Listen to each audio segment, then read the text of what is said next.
یہ محفل بڑی خوبصورت ہے اور یہاں میں کوئی خطاب کرنے نہیں آیا، میں تو صرف اپنے غریب نواز کو سبق سنانے کے لیے آیا ہوں۔ بس ان کی نظر مجھ پر پڑ جائے، ان کے نانا کا ذکر ان کی چوکھٹ پر کرنے کے لیے آیا ہوں اور اپنا حال دل سنانے کے لیے آیا ہوں۔ میرے بھائیوں، بزرگوں کے سامنے، استادوں کے سامنے خطاب نہیں ہوتا تو غریب نواز کے سامنے کس کی اوقات خطاب کرنا؟ یہاں تو ہم صرف سبق سنانے آئے ہیں۔ غریب نواز مہر لگا دیں گے انشاءاللہ تبارک و تعالی، دنیا میں بھی بیڑا پار ہے اور آخرت میں بھی بیڑا پار ہے۔ چونکہ وقت زیادہ ہوا، میں بہت زیادہ وقت آپ کا نہیں لوں گا، جلدی چلوں گا۔ آپ نے میلاد کے فضائل پر سید صاحب سے گفتگو سماعت فرمائی، حضرت سے سیرت پر گفتگو سماعت کی۔ میلاد میلاد میلاد میلاد ہے کیا؟ اس لیے کہ ہم سنتے کہ میلاد مناؤ تو میلاد ہے کیا؟ شیخ محقق شیخ عبدالحق محدث دہلوی نے بھی لکھا ہے، اگر کسی جگہ میلاد پڑھ دی جائے، توجہ فرمائے، اگر کسی جگہ میلاد پڑھ دی جائے، سال بھر انشاءاللہ وہاں چوری نہیں ہو سکتی، وہاں آگ نہیں لگ سکتی، وہاں مصیبت اور بربادی نہیں آ سکتی۔ یعنی ایک دن میلاد پڑھا جائے تو سال بھر تک کہ وہ خطہ امن و امان کا گہوارہ بن جائے۔ ایک مرتبہ طاعون کی وبا پھیلی تھی، بزرگوں سے پوچھا گیا طاعون کی وبا آ گئی ہے، اس کا علاج کیا ہے؟ بزرگوں نے کہا گھروں میں میلاد پڑھتے رہو، طاعون کو بھگاتے رہو۔ اللہ اکبر، جب تک نبی کا میلاد منایا جاتا رہے گا انشاءاللہ عاشقان مصطفیٰ پر کبھی مصیبت نہیں آ سکتی۔ لیکن یہ میلاد کیا ہے؟ اللہ اکبر۔ آئیے آج میں میلاد پڑھنا چاہتا ہوں، غریب نواز کی چوکھٹ پر ان کے نانا کا میلاد پڑھنا چاہتا ہوں۔ پہلی بات تو یہ بتاؤں لوگ میلاد کے منکر کیوں ہیں؟ سب سے پہلے یہ بتاؤں لوگ میلاد کے منکر کیوں ہیں؟ اللہ اکبر، اس کی بڑی وجہ یہ ہے کہ ہر کسی کا میلاد پڑھا ہی نہیں جا سکتا، ہر کسی کا میلاد پڑھا ہی نہیں جا سکتا۔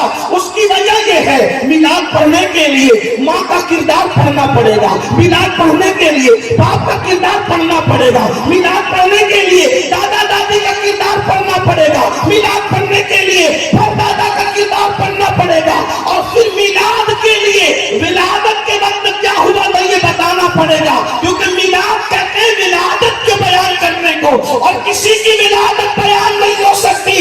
ارے کوئی کیا بیان کرے گا؟ روٹیوں میں پیدا ہوا، گندگی میں پیدا ہوا، غلاظت میں پیدا ہوا، وہ تو یہ بیان کرے گا پیدا ہوا تو بے ہوش تھا، پیدا ہوا تو ناک بہ رہی تھی، پیدا ہوا تو گندگی لے کے آیا تھا۔ بولو کسی کا میلاد بیان ہو سکتا ہے؟ ہرگز نہیں۔ لیکن ایک ذات ایسی ہے، ہم سب کا آقا، ہم سب کا مولا، ہم سب کا مولا، جس کا کلمہ پڑھتے ہیں اس کا میلاد پڑھتے جاؤ اور مصیبتوں کو بھگاتے جاؤ۔